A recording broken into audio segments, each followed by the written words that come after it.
don't recognize anybody above me. Lagi nilang sinasabi disrespectful kami. 'Di ba? Sila yung disrespectful sa opisina ng Vice President. Kung ano yung ginagawa nila sa amin, yun lang din yung ginagawa namin sa kanila. 'Di ba? Nagagawa ko yun. Kasi Vice President ako. Pero isipin nyo, yung ordinaryong mamamayan. Magagawa ba nila yon? Hindi. Tumatahimik na lang, tumitiklop na lang. Look at Secretary Harry Roque. Pero look at him. Umalis na lang. But no. Hindi. Bastos sila. Bastos din kami. Anong security violations ang dinayolate ko dito sa loob? They allow other visitors to come in here. Pero ako, sinabihan ako kanina, hindi ka pwede bumisita dyan sa loob. Doon kayo sa visitor center. Ililipat namin. And then I said no. Sabi ko, sinabi ni Secretary Chua, through that lawyer, I think Attorney Agnes, I don't know if I remember the name correctly right now, na yes, she can visit subject to the guidelines of the detention center. And so anong ginawa ko mali? Ano yun? Wala naman ako 2 baril. Nung sinabi sa akin na hindi ako pwede pumasok, nag-antay ako. Binibigyan ko pa ng pasensya yan si Taas ba yan? Kanina eh. Ngayon hindi na. Nagsinungaling pa siya. I refused daw to leave last night when I did not even know na pinapaalis ako. Ang sinabi lang sa akin, papatayin ang kuryente. Which I said, okay lang. Kasi may flashlight naman ako. Hindi ko naman kailangan ng kuryente. Tapos kanina sa media, pinapalabas nila na I locked myself doon sa kwarto. Of course, nag-lock ako kasi natutulog na ako. Kapag may violation sa detention facility, ay ililipat sa correctional facility. Ano yun? You make rules as you go along? Ano yun? Di ba dapat sa demokrasya, there's a rule of law? Whatever pleases the speaker, get her out of the House of Representatives kasi hindi siya dapat nandiyan. Bakit? Pag may-ari niyo ba itong compound na ito? And then sasabihin pa nila sa akin na there is a threat to my life inside the batasang pambansa? Why is there a threat to my life? This is the most secured facility because nandito lahat ng mga spoiled brat sa ating bansa. Tapos, sasabihin pa nila, well, pabigat ka sa amin kasi kailangan namin dagdagan ang security mo. Bakit? Trabaho ba nila magbantay sa akin? Eh di ba trabaho ng DPSPG yon? Na may I just say, binabawasan nila ng binabawasan araw-araw? Na as if this office is not the second highest office in this country, and only because umalis ako sa administration? Kailan ba nagsimula yung atake nila? Alalahanin nyo. Diba? After ako nag-resign sa DepEd? Kailan ba nagsimula yung pambabastos nila? Last year. After that meeting with the Makabayan Bloc and Martin Romualdez. They started destroying my name, pummeling me in the media with a multi-million PR campaign. Binastos pa nila ako ng mga pagsisinungaling nila na kesyo taksil, kesyo korap, abusado. Ina ninyo.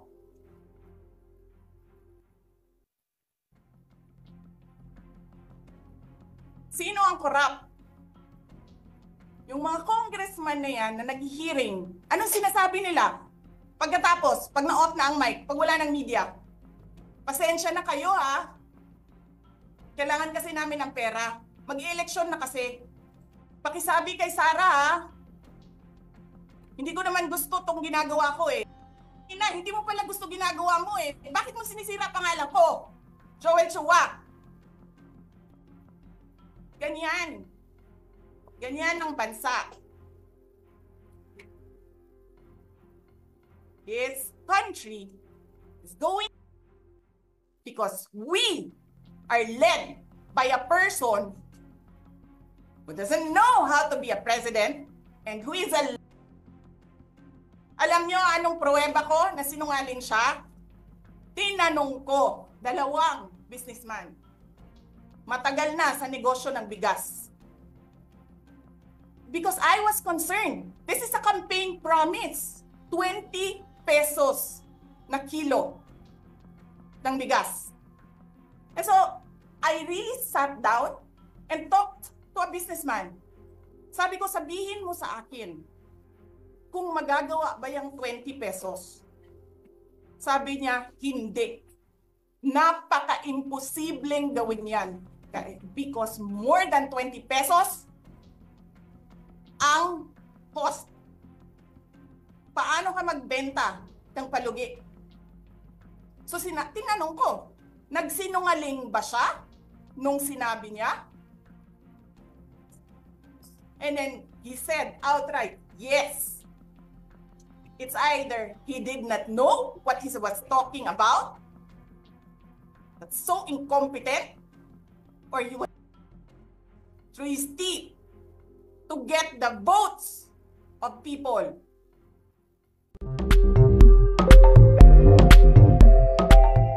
I was one of those former city government officials from Davao who joined the vice president. You're from when Davao. That's correct, Your Honor. So, would it be correct to say na yung top official ng OBP ay nahati sa 2 klasifikasyon? One is yung mga talagang ando na, dinatnan nyo na, and the other is from Davao. Yes, there were some of us who came from Davao, sir. I mean, kasama ni Vice President pagpunta ng OBP. Yes, yes, Your Honor. So, you confirm na dati kang taga Davao LGU? Yes, I used to be an employee from the city government of So, Davao. kasama mo si Vice President pagdating mo ng Office of the Vice President. Tama po? That's correct, Your Honor. Gaano kayo katagal nagtrabaho sa Davao LGU? I've been with the city government since 2008. So 2008 up until 2013, and then 2016 to 2022. So that's about roughly around mga 12 years siguro, Your Honor. Ano-ano po yung naging posisyon nyo sa Davao nung nandun kayo? I was first her chief of staff when she was the vice mayor, and then for her first term as city mayor, I was her chief of staff. And then when she returned to service as mayor in 2016, I came in as the officer in charge of the Davao City Investment Promotion Center. And then in 2019, I was appointed as department head for the Human Resource Management Office of the city government. Up to 2022? Up to 2022. And in 2022, when she became Vice President, naging Assistant COS na po kayo? That's correct, Your Honor. So ano po yung task nyo bilang Assistant Chief of Staff? My role as Assistant Chief of Staff, I provide overall supervision for the internal affairs of the Office of the Vice President. So that includes the overseeing the administrative and financial services in the Strategy Management Office together with the two directors under it. So, would it be correct na as Assistant COS, you hold the position of trust and confidence sa OBP? Yes, Your Honor. I believe so. Pinagkakatiwalaan po kayo ni Vice President sa mga sensitibong bagay, tama po ba? As Assistant COS. That's correct, Your Honor. At kasama rito yung sa budget and expenditure, di po ba? That's part of my role, Your Honor, That's as the part of your assistant- role. as Assistant Chief of Staff. So maraming delegated authority sa inyo, kagaya ng approving authority for disbursement beyond 1 million. That's correct, Your Honor. Nakaban po kayo dun no? Hindi. As signatory, no, Your Honor. As signatory, no. So pwede nating Just a quick correction, Your Honor. Yes. Yes. As Under ba- authorized signatory. Yes. so pwede natin sabihin parang alter ego po kay ni Vice President. I wouldn't say that alter ego, but more of there are certain tasks that are entrusted upon me. Sige po. Sabi nyo, nag-o-oversee kayo ng internal and administrative affairs ng opisina, including matters involving the OBP's Bid and Awards Committee. That's correct. Kasama Your po Honor. yun. That's correct, Your Honor. Ano po ibig sabihin nyo na nag-o-oversee kayo ng Bids and Awards Committee ng OBP? I'm the chair for the Bids and Awards Committee for the Office of the Vice President. You're the chair. Yes, that's correct, Your Honor. Hindi po ba yun yung head of procuring agency o yung HOPE?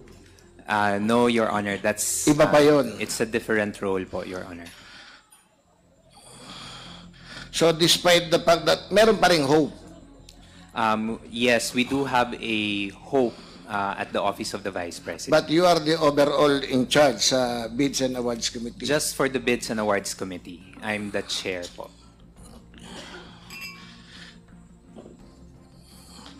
Hindi po ba ano to, if this is in violation of the Government Procurement Act, dahil meron ng HOPE, meron pa ring overall in charge. Ha? In fact, Mr. Antonio, for an Assistant Chief of Staff, you seem very involved sa madaming fund-related matters ng OBP. From budget preparation, to procurement, to disbursement, and even sa liquidation of confidential expenses. Tama po ba? After all, ano to? Internal affairs to. I'll address the comment, Your Honor, in three parts po. Number one, on the matter of what you mentioned, if it's not inconsistent in terms, if there is a violation because there's a back chair and a hope, that's a standard for all government offices po, Your Honor. There's a back chair and then there's a head of procuring entity. Overseeing the back. Mr. Chair, with due respect, with the indulgence, with due respect, Congressman Valeriano, may I just go back to a few questions that Congressman Valeriano asked Mr. Antonio? Cong Valeriano? Okay lang. Go ahead, Congressman Sia. Hello? Yes. Is it, tama po ba yung pagkadinig ko when Congressman asked you about the reason why you did not attend the previous hearing, that you went to a safest place in Davao? That was for the November 11 Hearing. hearing. That's correct, Your Honor. That's So- for the November 11. So it's not about the travel order that you secured from your principal, from the Vice President.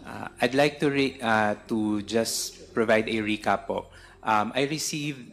I have a travel order signed on November 6. So I am set to attend several activities in Visayas and Mindanao from November 11 to 15. I flew to Cebu on November 11 in the morning, but upon arrival in Cebu and ready to proceed already with all the activities that I needed to do, but when I arrived in Cebu, I already got the information that an arrest order has already been issued to me. And because of the arrest because order, of the non-attendance, because of your non-attendance in the previous committee hearings. That's the correct. reason why we issue the arrest order. But you mentioned about going to the safest place Yes, in Davao. because Are you, let me ask, kasi gusto ko lang po pagtagpiin, no, Mr. Antonio. Miss Sanchez, you said earlier that the absence of Mr. Antonio was due to a travel order that was issued for them or to them. Mr. Chair, Yes, Go ahead. okay. gusto ko lang malaman yung eksaktong konteksto. I did not state that, but I only reported that there was a travel order issued. On the date that Mr. Antonio mentioned. The coverage of the travel order is what Mr. Antonio mentioned. So can you categorically state to this committee that you went in hiding because of the arrest order and not precisely because of the travel order? That's why you were not attending this committee hearing. I just want to put that into proper context. if I may, Your Honor. Kasi dalawang issue po yan eh. You went to the safest place. The implication and the way I understood it is you were afraid and that's why you were hiding. And not so much because of your travel order officially that you are attending a specific activity, which is which. Okay. Just to give a brief explanation, Your Honor, I intended really to attend to all the activities that were assigned to me for November 11 to 15. I intended to complete all those activities. However, when I arrived in Cebu, I already got information of the arrest order, and human nature and someone who is not used to having been issued with an arrest order, automatic human instinct is that I needed to keep myself safe. So immediately on that day, I tried to look for a flight for me to be able to fly to Davao. So On that day, in the late afternoon, I flew to Davao. But okay, so I get you there. So your absence on the November 11 was due to the fear that you felt and not so much about the travel order. no, Your Honor, it's really more on the travel order because the travel order was already issued to me November 6 pa po. That was before we got the... Until when is the subpoena. travel order pala? It's Mr. Antonio? 11 to 15. November 11 to 15. Okay. Just want to be clarified, Mr. Chair, because doon ako naguluhan. Gusto ko lang malaman kung ano yung absence ni Mr. Antonio kasi ang reason that was given to this committee is because you were issued the travel order. Travel order. It's for the travel order, Your Honor. Thank you, Mr. Chair. Thank you. Thank you. Kong Sia, Congressman Valeriano. Thank you, Chairman. Meron po akong pakikita sa COMSEC, paki-plus nga po yung letter. Can you confirm po na kung kayo nakapirma dito sa documents?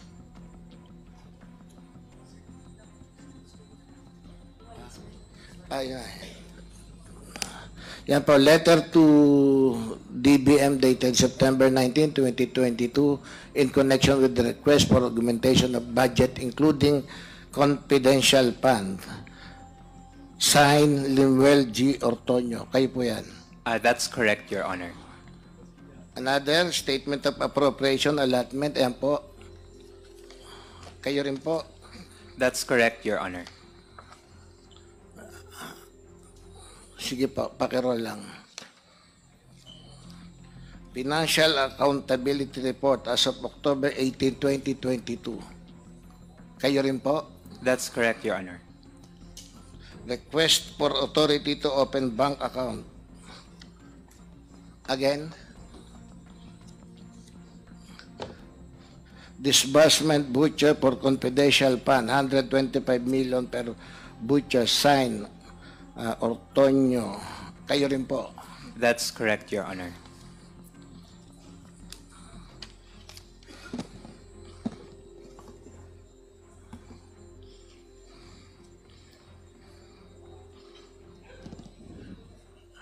The check. Okay. Sige pa, Comsec. Yan po. Would you confirm that you were also involved in responding to the COA observation of the OBP's liquidation of its confidential fund? That's correct, Your Honor. Involved din po kayo ron sa explanation Yes, I drafted the replies to the COA's AOM. So kayo po, Yes, Your Honor. kayo ang pumirma ng disbursement voucher na yan.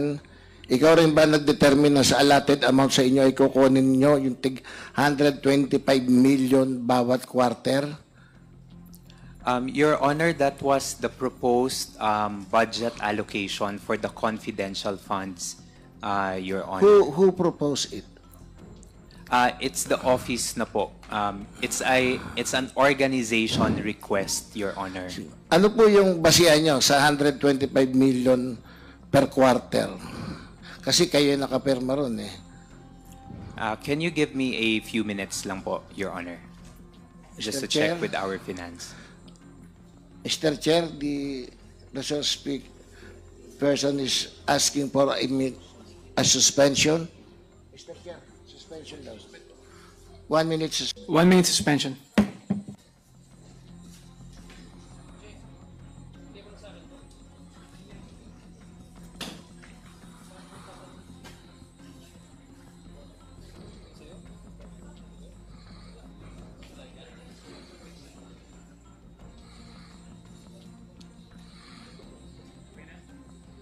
Sige.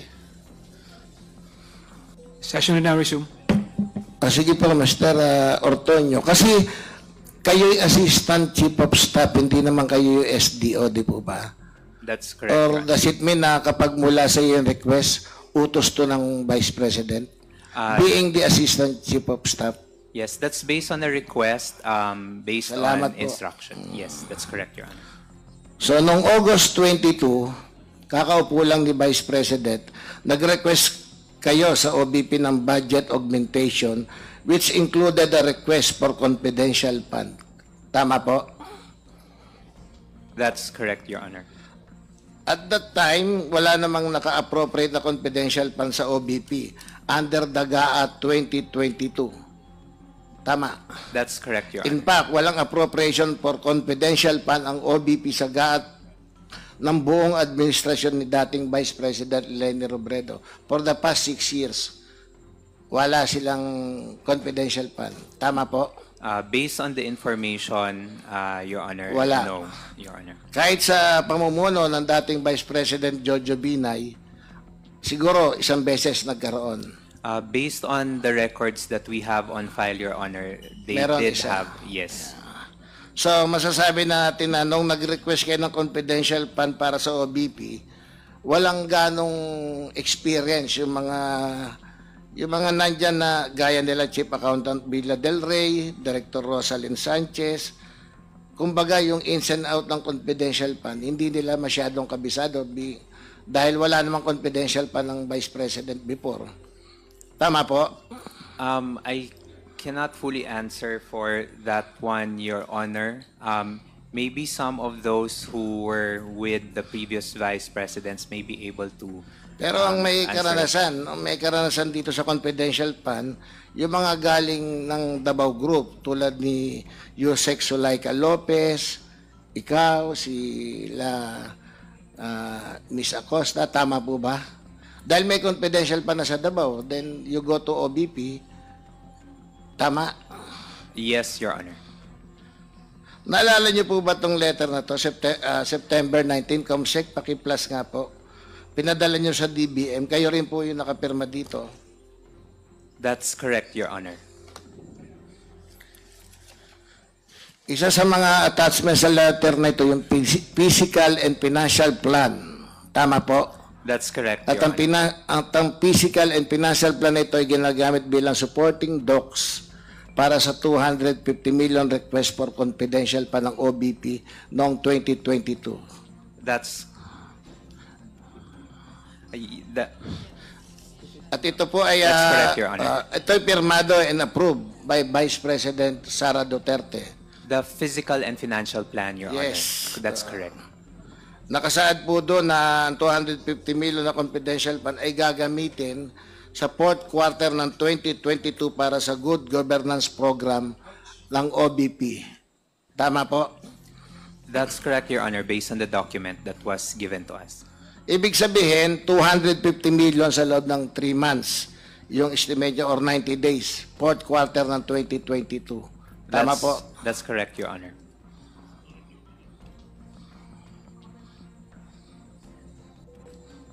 Kong Valeriano, meron lang ako in connection sa mga tanong mo kay Mr. Tonyo. Mr. Tonyo, bakit ikaw ang napiling mas pumipirma ng mga dokumento? Ikaw yung Assistant Chief of Staff. Bakit si Attorney Zulaika hindi siya yung nabigyan ng responsibilidad na pumirma ng mga vouchers na katulad ng mga pinipirmahan mo? Bakit? For all finance related documents, it's the Assistant Chief of Staff because part of the roles that the Assistant Chief of Staff handles is on the overseeing the admin and financial services of the office.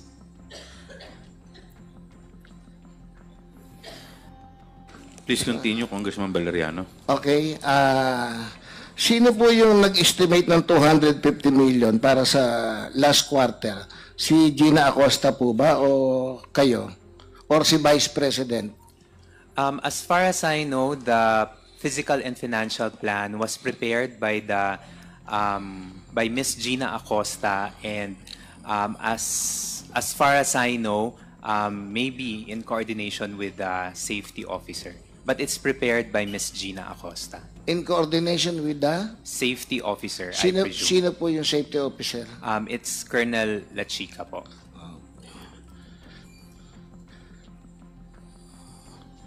So, ano po yung amount ng confidential ba na naibigay? Yung original request niya is 250. 250. Ang naibigay is 125 It's million. 125, Your Honor. So, kung tutusin, kalahati nung request niya po ng That's- 250. That's correct, Your Honor. So, using the period projected for the 250 million request for 90 days or 3 months, using the same estimation, mauubos niya yung 125 sa kalahati nung 3 months, so 45 days. Tama po? Based on the documents that were presented, it can be assumed that way po. Ganon. Pero, naubos niya ng 11 days yung 125. Tama po? Based on the documents, Your Honor, Based sa accomplishment report nyo na sinabit ng OBP, nakalagay doon ang covered ng 125 is from December 21 to 31 or 11 days, yung 125 million instead of 45 days. based on the documents that were presented, Your Honor, yes. Ibig sabihin dito, sa dami ng confidential activities na naikandak sa loob ng 11 days, na-exhaust niya 125 million o kalahati ng estimated cost. Dapat yung 45 days po, di ba? Yung worth ng confidential activities. Pero you consume it for 11 days. Tama po? Based on the documents, Your Honor, yes. However, for the explanation... Based on the documents. Based on the documents presented, Your Honor. But on the implementation, I won't be able to answer for it, Your Honor. Sige po. Doon tayo sa sa rental of safe houses. Sa fourth quarter, rental of safe houses amounting to 16 million of the 125 million total confidential fund. May 34 acknowledgement receipt for rental of safe houses po for 2022. Ayon sa report ng OBP, nagastos tong 16 million nito in a span of 11 days. Tama? Based on your documents. Based on the documents, Your Honor, yes. But on the particulars of it, Your Honor, again, I won't be able to provide further information on that one. Sige po. So, kasi nakakagulat lang yung amount na involved eh. Pinakamura do sa rental ng safe house for 11 days is 250,000. So kung hatiin mo sa 11 days, parang 22,000 per day ang rentals. Based on your documents. Tama po. I cannot provide a specific answer on that, Your Honor. Maybe That is based on the documents you submitted to the COA. but I cannot answer, Your Honor, in terms of the computation that was mentioned. Maybe it's the safety officer who can properly provide such information. Sige po, punta tayo doon sa acknowledgement receipt na pinakamahal, yung pinakamataas. 1 million divided by 11 days equals 90,000 per day. So, mahal po ito. Parang luxury hotel o mas mahal pa. Anyway, pero sa sulat ng OBP to DBM ukol sa request nito for augmentation ng 2022, kasama na yung sulat na kayo po ang nakapirma, wala namang na-mention doon na gagamit ng safe houses ang OBP. Sabi nga po sa letter, noong August 2022, ang nare-request na confidential fund ay para sa safe implementation of the various projects and activities under the Good Governance Program and the conduct of official engagement and functional representation in international and domestic events. Tama po. Yun ang nakalagay. Based on the PFP that we submitted, Your Honor. Ano po ba ibig sabihin ng Good Governance Program? Ano po pagkakaintindi nyo ron? Good Governance Program, Your Honor, that's the programs, activities, and projects. That's the name of the programs, activities, and projects for the OVP for the year 2022. That covers for all the programs that we have that we are implementing. And during that year, some of the activities under the Good Governance Program of the OVP covers the Medical and Burial Assistance Program and the Disaster Operations Program, to name a few. Burial and medicine. Medical and Burial Assistance that falls under the Good Governance Program for 2022. So how does this Good Governance Program relate to the 16 million rental of safe houses under confidential funds of the OBP? Again, Your Honor, as to the... That is based on the documents you submitted. Again, Your Honor, on the spending of the confidential funds, I won't be able to provide you with an answer because I'm not privy to how the confidential funds were utilized. I only know of the confidential funds based on the documents that were presented to me when the AOM was issued to us and all the preliminary documentation. Pero kayo po ang nag-request lahat. Kayo nakapirma doon sa lahat ng letter. Yes, ako po ang nag-sign, Your Honor, but as to the details on how it will be implemented, there's a designated security officer to handle it. So I won't be able to provide the specific details for this one. Pero nung panahon po ng previous administration kay Vice President Leni Robredo, meron na rin Good Governance Program. That's correct, Your Honor. Pero wala pong, hindi nangailangan ng confidential fund. Tama? I cannot answer for the previous administration, Your Honor. I would not know the wisdom behind why they do not have the confidential funds, Your Honor. Alam nyo, nakakapagtaka po sa safe houses ng OBP. Consistently from December 2022 through the first 3 quarters of 2023, mayroong confidential expenses for rental of safe houses. Alam niyo po yun. Sa first quarter ng 2023, nireport ulit ng OBP na gumastos raw ng 16 million again for safe houses. Based on the documents... Based on the document, tama po. Yes, Your Honor. But again, as to the particulars on how it was spent, I would not be able to provide information, Your Honor. Sa second quarter ng 2023, the same 16 million for safe houses. Based on the documents you submitted. Tama po. Based on the documents, Your Honor, that I saw, yes, Your Honor. But again, as to the particulars, I won't be able to provide you with information on this one. Sa third quarter, ang ginastos is 5 million for safe houses. As to the third quarter, Your Honor, I'm not familiar because so far we haven't received any AOM, so I am not familiar with the accomplishment report for the third quarter. Pero nung fourth quarter, wala nang confidential fund ng 2023 po, di ba? As far as I know, Your Honor, there was no utilization on confidential funds. So what for happened to fourth the quarter. rental of safe houses? Paano po yung mga nagre-renta na iniwan nyo na lang? Again, Your Honor, I cannot provide answer on that one. Maybe it's the security officer who can provide further information on this one. I'm not familiar on the operations on the ground, Your Honor. Sige po.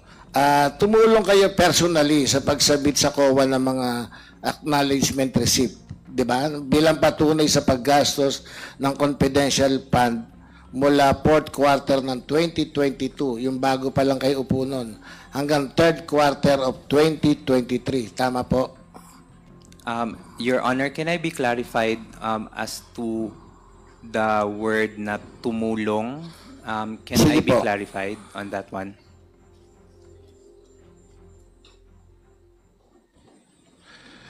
Kasama kayo sa gumawa ng mga acknowledgement, sa pagsasubmit. I submitted the documents, Your Honor, because I'm the designated liaison officer. So, to that extent, Your Honor, yes, I submitted the documents. Kayo ang nagsubmit po. Yes, Your Honor. Okay, you are therefore aware na noong unang sinabit to accomplishment report at liquidation report para sa fourth quarter ng 2022 ng confidential fund, wala itong kasamang mga acknowledgement receipt o tinatawag na documents evidencing payment. Yung 2022 last quarter, wala pa. For 2022, Your Honor, that's correct, Your Honor. And that's also subject to the one of the items that Yes. was raised in the AOM. So when did the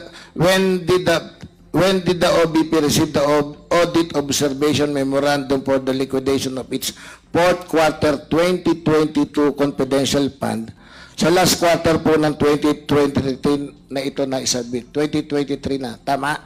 We received 2 AOMs in relation to the 2022 confidential funds. We received one dated September 14 and another one dated October 2023. Sorry. And another one dated October 3, 2023. And that is the time na naisabit nyo lang po yung mga evidence nyo. Yung tama? Based on the AOM, on these two AOMs, that was the time that we submitted the documentary evidence of payments as provided by those who operated on the field. Sige po. Ngayon, kung namamonitor nyo yung hearing, may ilang observation dito sa acknowledgement receipt na sinabit ng OBP. Hindi lang sa fourth quarter ng 2022, pero pati na rin sa first to third quarter ng 2023. Unang-unang kapansin-pansin po, yung madaming acknowledgement receipt ng fourth quarter 2022 na ang pecha ay December 2023. More than 100 AR o acknowledgement receipt.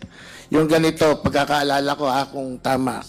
Pero sinabi nyo na inadvertence lang yun na isulat na taon na 2023 instead of 2022. Tama po? That's correct, Your Honor, based on the information that was shared to us by the security officer and the SDO. Sige. Pero nakakapagtaka lang kung bakit nagkakamali ang taong masulat instead of next year, instead of present year. Kung past year ang naisulat, maintindihan ko pa sana pero sobra Pangalawa, siguro narinig nyo na rin po yung observation na may mga iilang acknowledgement receipt na tila sinulatan o pinirma, nilagdaan gamit ang kakaibang pen ink na mukhang fountain pen pa yata ito. Narinig nyo na po yun? I heard of that in the previous hearings, Your Honor. Comsec, ano nga po? Papakita ko po sa inyo.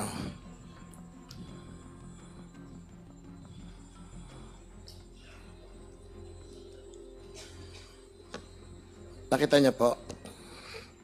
Yes, Your Honor. You would agree with me that this acknowledgement receipt appears to be written with the same color of ink. Your Honor, I'm not sure, but I think the image is... Pare-parehas po.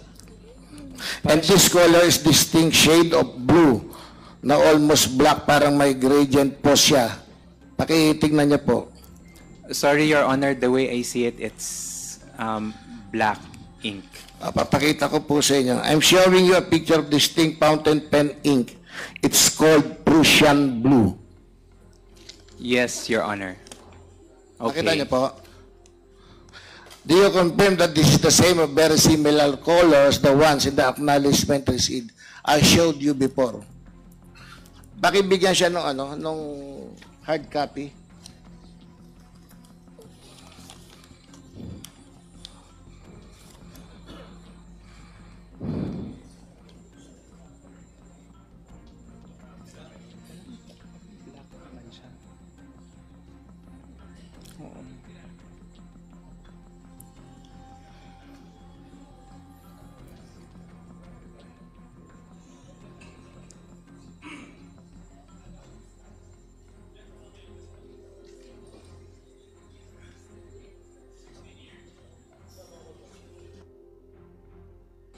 Nakita niyo po?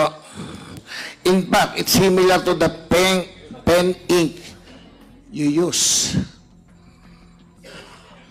Comsec, yung slide po.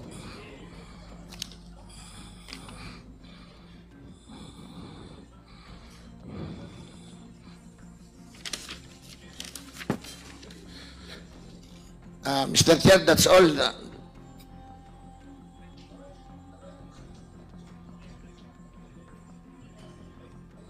Congressman, tapos ka na? Tapos yun na.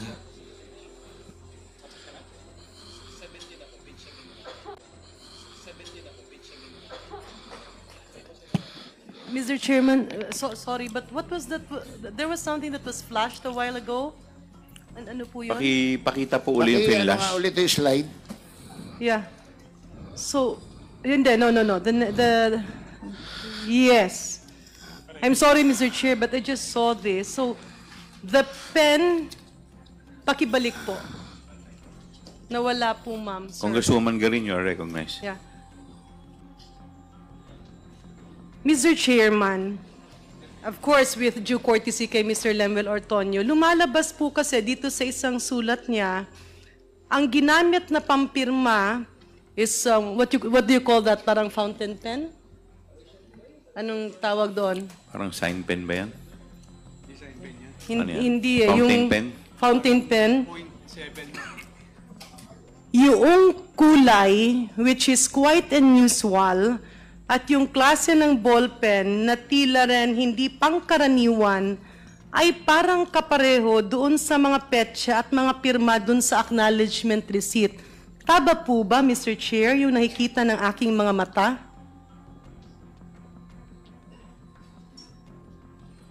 Who do you want to address the question? Tama po yung nakikita na aking mga mata, the other members. Or for that, Mr. Chair, can I move further, Sir Lemuel? Ito po ba ay kapareho ng ballpen na ginamit mo? Yung ballpen ba na ginamit ng mga pumirma at nagsulat ng petsa ng acknowledgement receipts ay kapareho dun sa ballpen na pinipirma mo? Mr. Lemuel? Yes. Your Honor, maybe before I answer the question, can I respectfully request the committee if we can just take down my signature, because I believe the committee hearing currently is public, and I'm afraid that merong baka it would Sige. parang may data privacy issue, but I will answer. Yeah, Mr. But I will Chair, answer. can we request to stop showing this Yes. document? Okay. Anyway, naitanong ko na po. Our apologies for that, Mr. Thank Orton. you, Your Honor. I'm not familiar with the acknowledgement receipts that was shown. I haven't seen. Ano po, I'm not Mr. familiar. Chair, yung ginagamit yung pampirma? I actually have samples here. This year, I changed the pen that I have been using. Pwede mo pang may pakita yung fountain It's pen? this one. It's not a fountain pen, but it's a felt tip pen po. Okay, at ang kulay niya ay ano po? The color is deep indigo. Yung pirma po kanina, Mr. Chair, anong taon yon? 2023. If So- I'm not mistaken, yeah. So, Mr. Chair, Mr. Ortonio, ano pong ginagamit yung pangpirma noong 2023? 2023, I've been using, it's a blue pen. Sometimes I still use it for writing. It's Ayan po, yan ata This yung pen na galing ng PSDBM, di ba? Pero mukhang hindi It's a po pilot. yan ang lumalabas sa pirma mo kanina. because that was my signature, I believe, for one of my replies in one of the invitations here sa committee. So sige, diretsuhin ko na lang, Mr. Chair. Ano yung ginamit mong pen sa pirma mo nung dokumentong pinakita? It's this one. It's my felt tip pen po. What do you call it? It's a felt tip pen. Felt tip pen. Uh-huh. So, Mr. Chair, I'm not sure, no, because we are not penmanship experts here. Baka meron naman tayong acknowledgement receipt dyan. Pwede bang makasulat ng konti si Mr. Ortonio using that pen para lang makita natin yung shade? If that Comsec, is pwede possible. po ba pakibigyan ng ano? Mr. Chair, and in addition to what Congresswoman Garin is saying, pati po si COS Zulaika Lopez gumagamit din ng fountain pen na may ink na blue. Tama po. That's correct, Your Honor. Sorry, Your Honor. It's not a fountain pen, if I can recall, for ZTL's signature. I think it's also a felt tip pen. I can remember it's a slim pen. So Okay, it's not Mr. a Chair, fountain pen. can I have an additional question? Sa Office of the Vice President po, or sa Department of Education, sino-sino po ang gumagamit ng felt tip pen? Pasensya na po, bago ko lang po kasi narinig yun. Yeah, so, Mr. Chair, parang ang medyo magkapareho ng klase ng pen ang ginagamit ni Attorney Zulaika Lopez at ni Ginoong Lemuel Ortonio. So, Mr. Chair, my pending question is, Sir Lemuel, sa OVP po at sa Department of Education, sino-sino pa po ang gumagamit ng ganitong klaseng pen?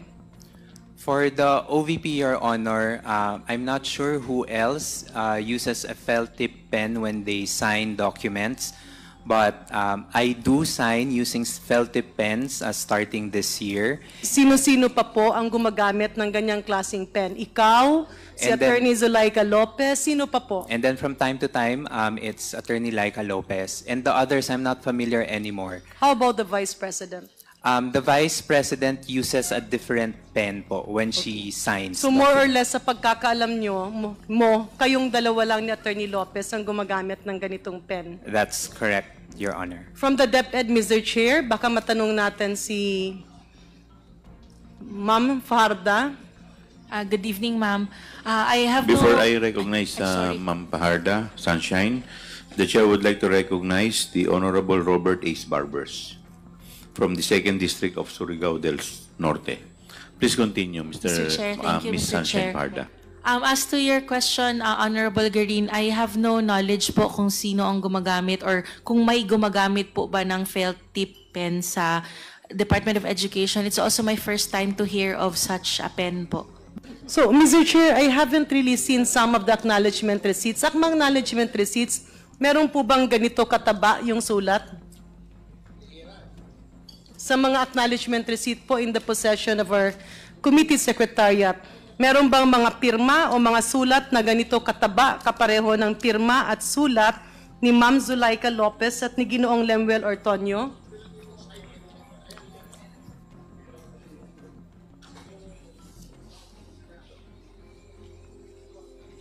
Maybe the COMSEC can answer, Mr. Chair. So may I repeat my question? Sa mga acknowledgement receipts that are in the possession of the committee secretariat, meron po bang mga sulat, pirma, or sulat ng petsa na kasing taba nitong klase ng ballpen ni Ma'am Zulaika Lopez at ni Ginoong Lemuel Ortonio, yung sulat at yung kulay? Comsec. Your Honor, per initial observation, yes. In a scale of 1 to 100%, ilang porsyento po ang kapareho? Kalahati, more, or almost all? Almost all, Your Honor. Highly probable, even sa with nung kanilang penmanship, Your Honor. Thank you for that, ma'am. So, Mr. Chair, ulitin ko lang. Ang isang nakita natin nakakapagtaka dito, yung mga acknowledgement receipt, ibig sabihin yung mga pirma at petsa na kuno na bigyan ng pera, ay kapareho yung taba, kulay ng sulat ng special na klaseng ballpen na ang tanging gumagamit lang po, pasensya na po, ay si Mr. Lemuel Ortonio at si Zulaika Lopez. We have that very high probability, Mr. Chair, na posible po na ang acknowledgement receipt ay ginawa baka ni Attorney Zulaika Lopez at ni Sir Lemuel Ortonio. Mr. Ortonio, are you categorically denying na meron kang kinalaman sa mga acknowledgement receipts na ito? Yes, that's correct, Your Honor. I have nothing to do with the acknowledgement receipts. Paano po naging ganito na yung taba at kulay at sulat ng mga acknowledgement receipts, including yung petsa, ay parang hawig ng ballpen na taming ikaw lang at si Attorney Zulaika Lopez ang gumagamit? I do not know how to explain that, Your Honor, but But do you admit that that is a ballpen that is not usually used by common people? I'm not so sure, Your Honor, because I actually got this from a known na shop, Japanese shop, and they sell it by, marami silang sinesell na ganito. So I'm So not nirigalo siya or binili? No, I buy it. Oo. Nirigalo mo rin kay Ma'am Zulaika? No, Or Your binili niya Honor. rin separately? I'm not sure if we're using the same brand, Your Honor. Pero sa mga taong nakakahalubilo mo, kunyari ngayon, o sa buong room na ito, masasabi ba natin, ikaw lang ang gumagamit ng ganyang klaseng ballpen? I cannot say. Mr. Chair, may I ask everybody in the room, meron bang ballpen na kapareho yung kulay, shade na ginagamit ni Mr. Ortonio? Nobody is raising their hands. So, kasi Mr. Chair, ako medyo umiikot ako sa ilang mga meetings, events, and advocacy meetings sa mga even in the urban and rural centers. Medyo hindi po pangkaraniwan na ginagamit ng mga empleyado o yung mga inuutusan natin sa field na pumirma na acknowledgement receipt na halos pare-pareho ang taba ng letra, ang kulay ng hindi pangkaraniwan na ballpen na ito. Maraming salamat, Mr. Chairman. Thank you, Congresswoman Garin. The Chair would like to acknowledge the next interpellator, the Honorable Jude Asidre.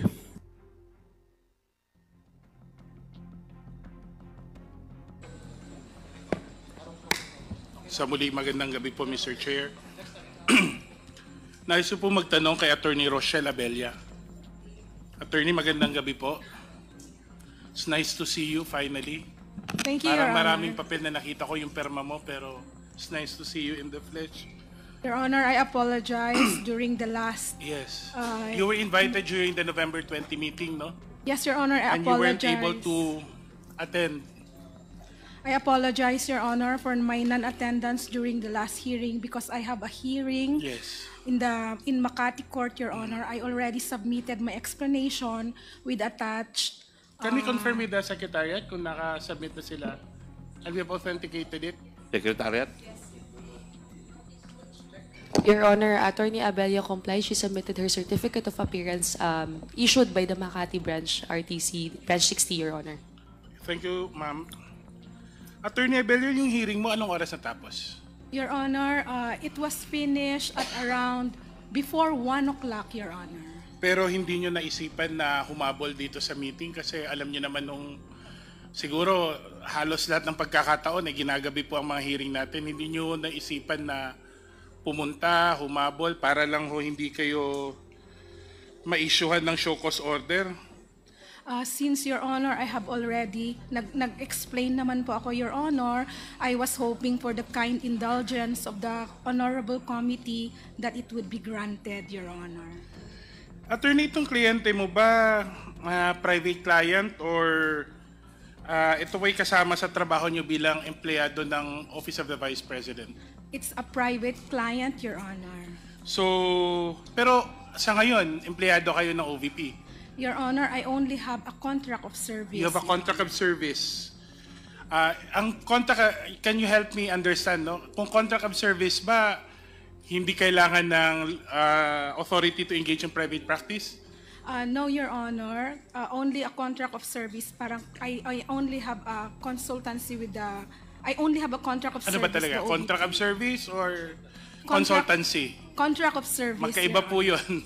Contract of service, Your Honor. So contract of service does not require you to... Technically, ang contract of service, contractual, di ba? Yes, Your Honor. Pag contractual, hindi required na magkaroon ng authority to engage in private practice?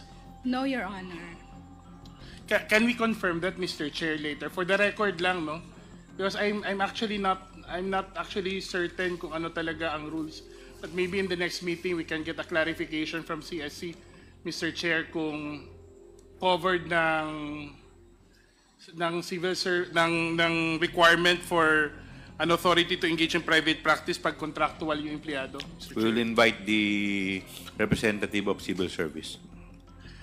Familiar po ba kayo, attorney, sa Section 136, Rule 12 of the Revised Omnibus Rules on Appointments and Other Human Resource Actions? Ito po yung particular na CSC regulation sa pag-engagement ng mga government employees labas ho ng employment for outside employment or activities. Babasahin ko lang ho. Section 136, mukhang ito na yung kasagutan sa tanong natin kanina. No officer or employee, whether in a permanent or a regular capacity, temporary, casual, or holdover, parang pasok dun yung contractual natin, ma'am, shall engage directly or indirectly in any private business or practice of professions. Exemptions may be allowed subject to the limitations provided under Republic Act 6713 and other special laws, provided further that the following requirements, conditions are met. A, written permission from head of agency must be secure and renewed annually. B, time devoted of office hours shall not impair in any way the efficiency of the officer or employee nor pose a conflict or tend to conflict with official functions and must be fixed by the head of agency. And government facilities, equipment, and supplies shall not be used while engaged in private practice or practice of profession. Attorney, kanina sinabi nyo, hindi ko kayo consultant. Contract of service po, di po ba? Yes, Your Honor. Ang appreciation ko po yun, attorney, baka magkaiba tayo ng appreciation, pasok po kayo sa limitations ng scope ng Section 136, no? Nitong Rule 12, the Revised Omnibus Rules on Appointments and Other Human Resource Actions. Pero, be it as it may, no? Sabi dito, siguro naman kahit hindi yung nag-a-apply sa inyo, pero for sake of considering hindi kayo nga consultant, pero contractual kayo, no? By the way, so you're stating for the record na wala kayong authority to engage in private practice, categorically ba? For the record. I have none, Your Honor. You have not applied for it. None, Your Honor. You have never been advised to apply for it. No, Your Honor. Noted. May sinasabi dun sa Section 136, time devoted outside of office hours shall not impair in any way the efficiency of the officer or employee. Bilang contract of service, required po kayong pumasok araw-araw, di po ba? No, Your Honor. May kasama po sa kontrata ninyo? Yes, Your Honor. Ilang oras po? Your Honor, it's stated in my contract that I am allowed to work from home, Your Honor. So ang kontrata nyo po, required kayo, allowed kayo to Work from home, Your work Honor. from home? Yes, Your Honor. Wala kayong reporting station? I have a reporting station, Your Honor. So talagang nasa bahay ka lang, sinesweldohan ka. To whom are you reporting to? Your Honor, I report to the legal department, Your Who is Honor. headed by? Attorney Torrentira, Your Honor. Who signed your contract of service, ma'am? The signatories of my contract of service, Your Honor, is ASEC Ortonio, Your Honor. Are you confirming this, Yusek Ortonio? Yes, that's correct. Are you Your Honor. familiar with the terms of the contract of service with Yes, Your Attorney Honor. Abella? Yes, Your So Honor. ibig sabihin, hindi mo nakikita si Attorney Abella sa opisina? She has an arrangement of a work from home setup. However, in a week, she goes to the office as well. How So, regular is this? Your Honor, I go to the office twice or three times a week, Your Honor. Hindi regular intervals. In the regular intervals. Do you have a Every desk at the office of the Vice President? Every week, Your Honor. Do you have a desk at the office of the Vice Yes, President? Your Honor. You appear, you make your you don't do your wala kang DTR, walang I have accomplishment reports. just the accomplishment report. Yes, Your Honor. So sa inyong pagtingin, no, considering na in order naman yung sa tingin ninyo yung contract of service niyo hindi po labag dito sa Rule 136 kasi sabi niyo nga po work from home po kayo. Yes, Your Honor. And aside from that, Your Honor, I also regularly report, Your Honor. So ano po yung scope ng contract of service ninyo, attorney? Your Honor, my scope of work includes answering queries, Your Honor, preparing legal opinion, legal advice, Your Honor, and review of documents, Your Honor. So normally po sino pong kausap ninyo sa office? Your Honor, the legal department, Your Honor. Sino nga po ang legal ulit? The chief, Your Honor, Ang is pangalan po? Attorney Emily Torrentira, Your Honor. Okay. Okay. Attorney Abella, are you aware of AM number 02-08-13-SC, otherwise known as the 2004 Rules on Notarial Practice, or the notarial rules, correct? Yes, Your Honor. Of course, as notary public, it's your duty to know it by heart, di ba? Yes, Your Honor. And as notary public, you are sworn under oath to discharge your duties faithfully, correct? Yes, Your Honor. Are you aware that the notarial rules require personal appearance na affiant, correct? Yes, Your Honor. Mr. Chair, I would like to point out that under the notarial rules, and I'm sure Attorney Abella would agree, that when a document is acknowledged, it refers to an act wherein an individual on a single occasion, among others, appears in person, ulitin ko po, appears in person before the notary public and is attested to be personally known to the notary public or identified by the notary public through competent evidence of identity. Furthermore, the Supreme Court has ruled in the case of Patenya Kinaktan versus Patenya Decina, a 2020 ruling, said that, I quote, as explained in Miranda Jr. versus Alvarez Sr. and Gadi versus Attorney Velasco, the 2004 Rules on Notarial Practice provides that a notary public should not notarize a document unless the signatory to the document is in the notary's presence, personally at the time of the notarization, and personally known to the notary public or otherwise identified through competent evidence of identity. Clearly, pag ninotaryuhan mo isang dokumento na wala doon yung presensya, personal presence of the affiant, is a violation of the notarial rules which renders the notarization invalid. Mr. Chair, I would like to make this manifestation na nung last na hearing, pareho si Attorney Sanchez at si Ms. Villa del Rey, they testified before the committee that they made no personal appearance before Attorney Abella, na siyang notaryo ng kanilang mga statement na sinubmit po sa atin. Pero makikita po natin, doon sa statement nila, there is, of course, the markings, no? Sworn and subscribed and sworn before me. And there you have the signature of Attorney Abella. Same for the document sa statement ni Ms. Villa del Rey. Do you confirm that these are your markings? Yes, and this Your is your Honor. signature?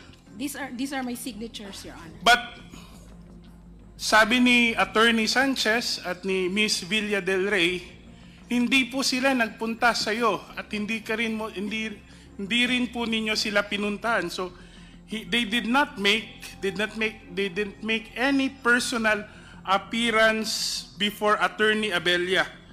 So Mr. Chair, obviously this is indirect violation of the notarial rules.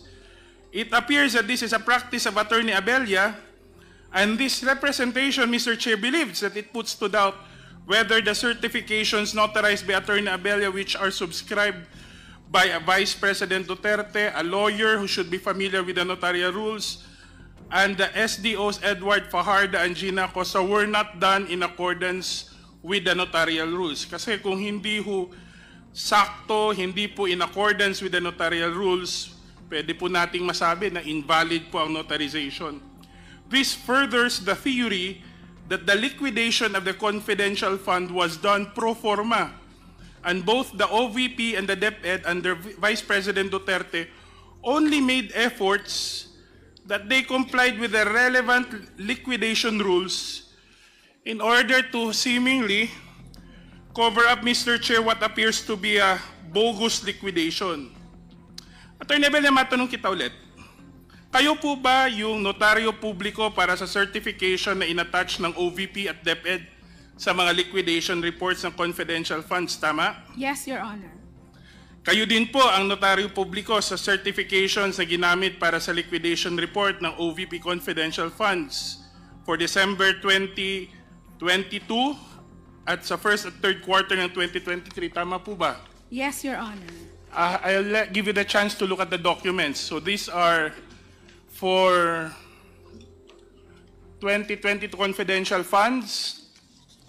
Next, first quarter OVP, second quarter OVP for 2023, 2023 third quarter, sa DepEd din, kayo din po sa DepEd first quarter 2023. Next. Second quarter sa DepEd. Next, third quarter sa DepEd. Nakita niyo po lahat ng documents na kino-confirm niyo po, Attorney Abella, na kayo po yung nag-notarize po yon lahat. Yes, Your Honor. And they appeared before me, Your Honor. Hindi po yun ang salaysay kanina ni, nung last hearing ni Attorney Sanchez at ni Ms. Villa del Rey. Gusto pong tanungin, Attorney Sanchez, ito po yung test personally appeared. Okay. Babalikan ko po mamaya si Attorney Sanchez after siguro series may mga questions ako dito. Saan ang notarial commission niya, Attorney Abella? City of Manila, Your Honor. Sa City of Manila, tama. Saan ang opisina niyo sa City of Manila? Kasi kung titignan mo sa notarial stamp mo, ang opisina po ninyo nasa Pedro Hill Street, Santa Ana, Manila. Tama po ba? Yes, Your Honor. Ano pong building or street number? Near Centro Mall, Your Honor. Saan pong opisina ng OVP? Mandaluyong, Your Honor. Mandaluyong. 11th floor Robinson's Cybergate Plaza, EDSA Corner Pioneer, Mandaluyong City, di ba? Yes, Your Honor. Ang DepEd main office, nasaan po ba? Di ba nasa DepEd Complex, Meralco Avenue, Pasig City, tama? Yes, Your Honor. So, ibig sabihin, hindi po kayo pinuntahan ang sinasabi niyo po, hindi kayo pinuntahan ni VP Sara, ni SDO Gina, at ni Edward Fajarda sa kanilang mga office. Tapos sila po ang pumunta sa opisina ninyo sa Manila. Ako po yung pumunta sa opisina ng OVP, Your Honor. Pero ang notarial commission niyo po nasaan, ma'am, ulit? Nasa Manila, Your Honor. Hindi pa nakikita niyo na that is labas po sa jurisdiction ng yung notarial commission? May I explain, Your Honor? Please. Your Honor, I understand na the Office of the Vice President are busy and they have precious time, Your Honor. And to extend the service, Your Honor, I went to their office in order to confirm the identity, the due execution, the personal appearance, Your Honor. However, I took this document and notarized it in Manila office where my stamp is, Your Honor. So, Hindi. you're confirming that you you issued the notarization outside of your jurisdiction? No, Your Honor. What I'm saying, Your Honor, is there is a personal confirmation because we have to be compliant with the personal appearance. So I went to the office of the Vice President in order to confirm the due execution of the document and took this document and stamped it in the seal was made in Manila, Your Honor. Ngayon tatanungin ko na po si Attorney Sanchez kasi I remember exactly what she told us during the last hearing. Ma'am, ang sabi po ninyo, tinawagan lang po kayo, pinaprepare, hindi ho kayo nag-appear before kay Attorney Abella. Tama po ba? That is correct, Your Honor. Okay. Miss Villa del Rey, ma'am, naalala ko rin po, sabi niyo po, hindi ho kayo ni minsan nakaharap kay Attorney Abella para sa paggawa po ng statement ninyo. Confirm po yun? For the statement po, Yes. tama po. May I be allowed to explain, No, Your ma'am, Honor? I'm not recognizing you muna. Sorry. Kasi I apologize, Your we Honor. got the response na. Ma'am, alam niyo ang penalty pag notarize po kayo ng walang personal appearance? It depends on the circumstances, Ma'am, Your Honor. the law does not qualify, the regulations does not qualify in that extent. Clearly, in this case, pwede kitang pakuan pagbibigyan kita sa jurisdiction. Pero yung sworn and subscribe and sworn before me, medyo mahirap po yung i-justify, ma'am. Won't you agree, ma'am? Your Honor, would you maybe allowed to explain, Your Honor? No, I'm asking you, ma'am. Your Honor, I will qualify the agreement, Your Honor, because it is I cannot categorically agree because I But have. for this case, ma'am, of the statement, are you insisting still na you issued it with the personal appearance of Miss Villa del Rey and Attorney Sanchez? That's all I'm asking you. No, Your Honor, I will not insist. So you Your lied Honor. kanina when you said that you did issue you appeared. I remember you after I showed you the document showing na yung statement, you said diretso ka, nagtuloy-tuloy ka. If you Your remember, Honor, sinabi mo, but they appeared, di ba? They appeared, Your Honor, because the statement were several, Your Honor. There were liquidations. No, I'm referring to the statement. Statement. The statement was the first document I showed. And diretso ka nag-qualify. Yes, they appeared before me. Pero ngayon, sabi nila, hindi. May I be allowed to clarify, Your Honor? Please. Your Honor, with respect to the liquidations, Your Honor, they appeared Ma'am, before. I'm not referring to the liquidations. I'm referring to the statement. Statement of Attorney. Yes, Sanchez and Villa del Rey. Sinabi nila kanina, yan, yung una kong pinakita. And I asked whether you were the one who notarized it. Ang bilis mong sumagot. Sinabi mo kaagad na they appeared personally. Kaya nga, yung mga kasama ko kanina, sabi na, tanungin Your mo Honor. kasi yun ang state that's contrary to what they said. No, okay. No, Your Honor. May I be allowed? Yes, Your- ma'am. Your Honor, I will state, Your Honor, for the record that, yes, Your Honor, they did not appear before me for the notarization of these documents, Your Honor. Well, you gave a different answer earlier. No, Your Honor. I was consistent, Your Honor. Well, at the very least, I cannot agree that you're consistent because if you manage to notarize these documents even without the personal appearance of Ms. Villa del Rey and Attorney Sanchez, I hope you'll forgive me for not also believing that the others were done also with the personal appearance of the affiants. I mean, I think that's a fair assumption because you already admitted to the act of notarizing a document without their personal appearance. Anyway, so Attorney Abella, malapit po ba kayo kay VP Sara Duterte? No, Your Honor. Kay Attorney Zulaika Lopez? Not very close, Your Honor. Nagkaroon ho ba ng pagkakataon na nakaharap nyo personally si VP Sara? For what purpose, Your Honor? In for a chat, for a meeting? No, Your Honor. So you never got to meet in person, Sarah, the Vice President? No, Your Honor. So how can you issue a notarization without the personal appearance of the Vice President? Your Honor may be allowed to show the documents upon which Can we go back to the certifications? Can the Secretariat please show the certifications again? Kasi I understand the Vice President is one of the affiants. And if you're telling me that you haven't seen the Vice President, you haven't even met her,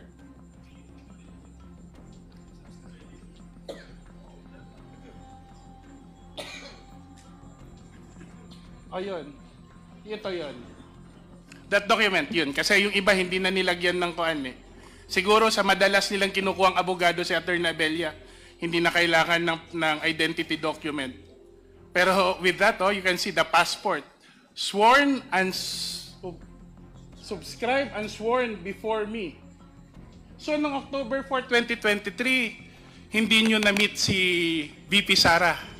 No, Your Honor, only Edward Fajardo, Your Honor, because VP Sara is attesting. She's only a witness to the signature of Edward Fajardo, Your Honor. Ma'am, I believe, Your Honor. The document says, subscribed and sworn to before me.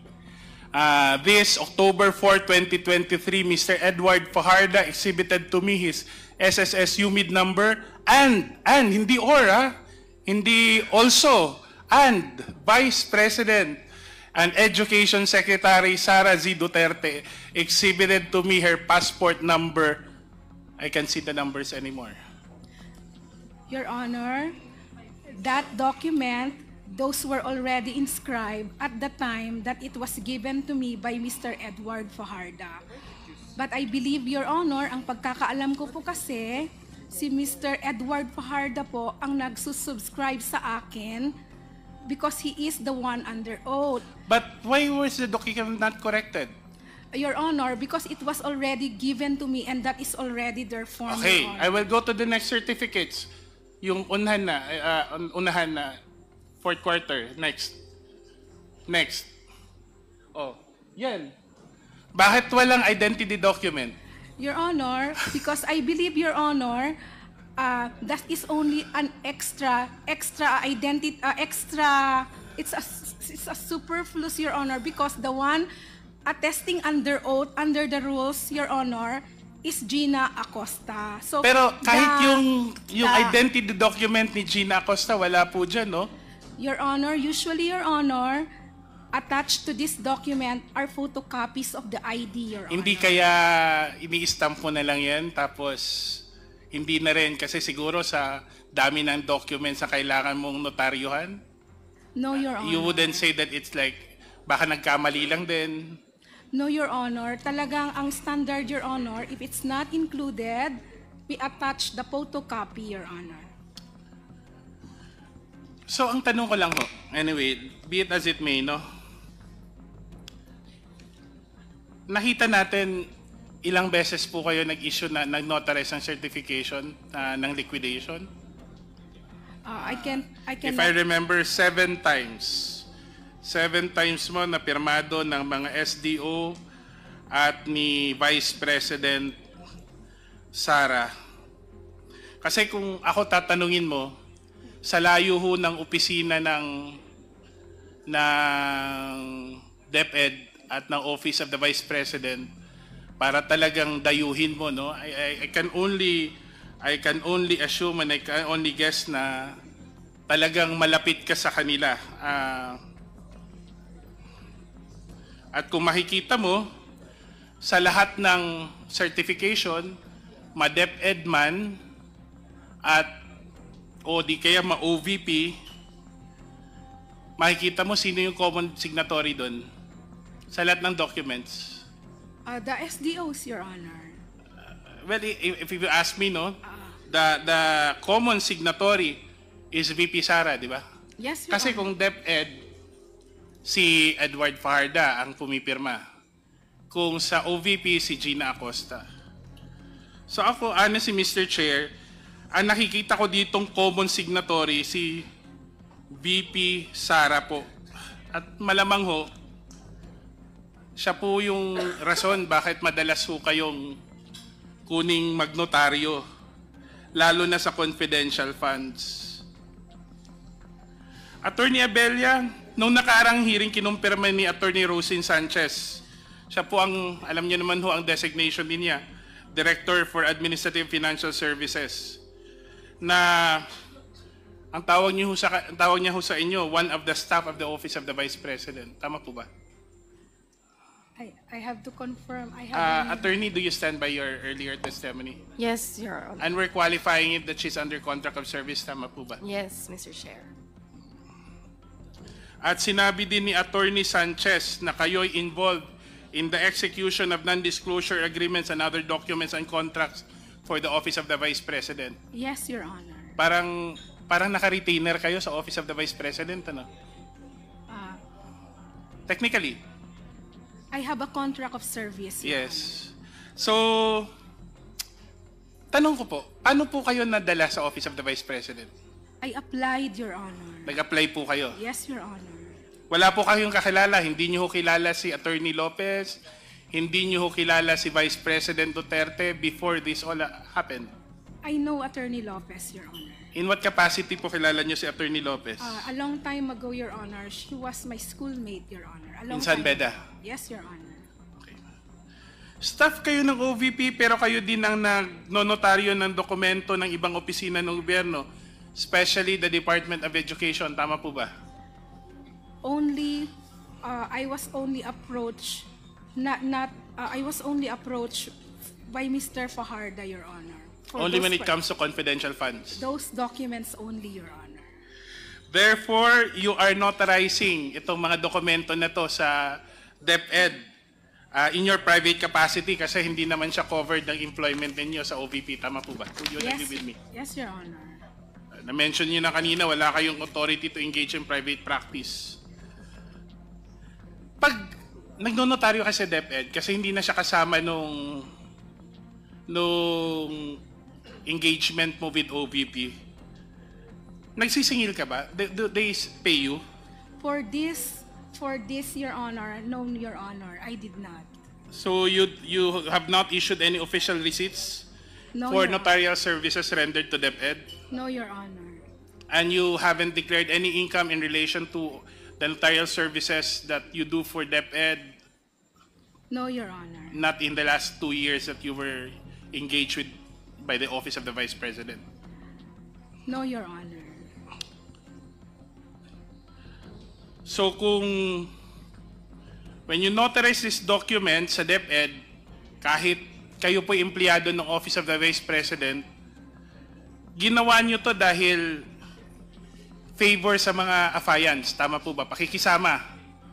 Kasi magkakasama din naman kayo sa Office of the Vice President kahit hindi na saklaw ng inyong contract, kayo din po ang nagnotaryo nito. I was approached, Your Honor, and as a notary public, I notarized the documents, Your Honor. And yet you did not charge. No, Your Honor. Why? Your Honor, under the notarial rules, we are allowed not to charge, Your Honor. No, but the thing is, why did you not?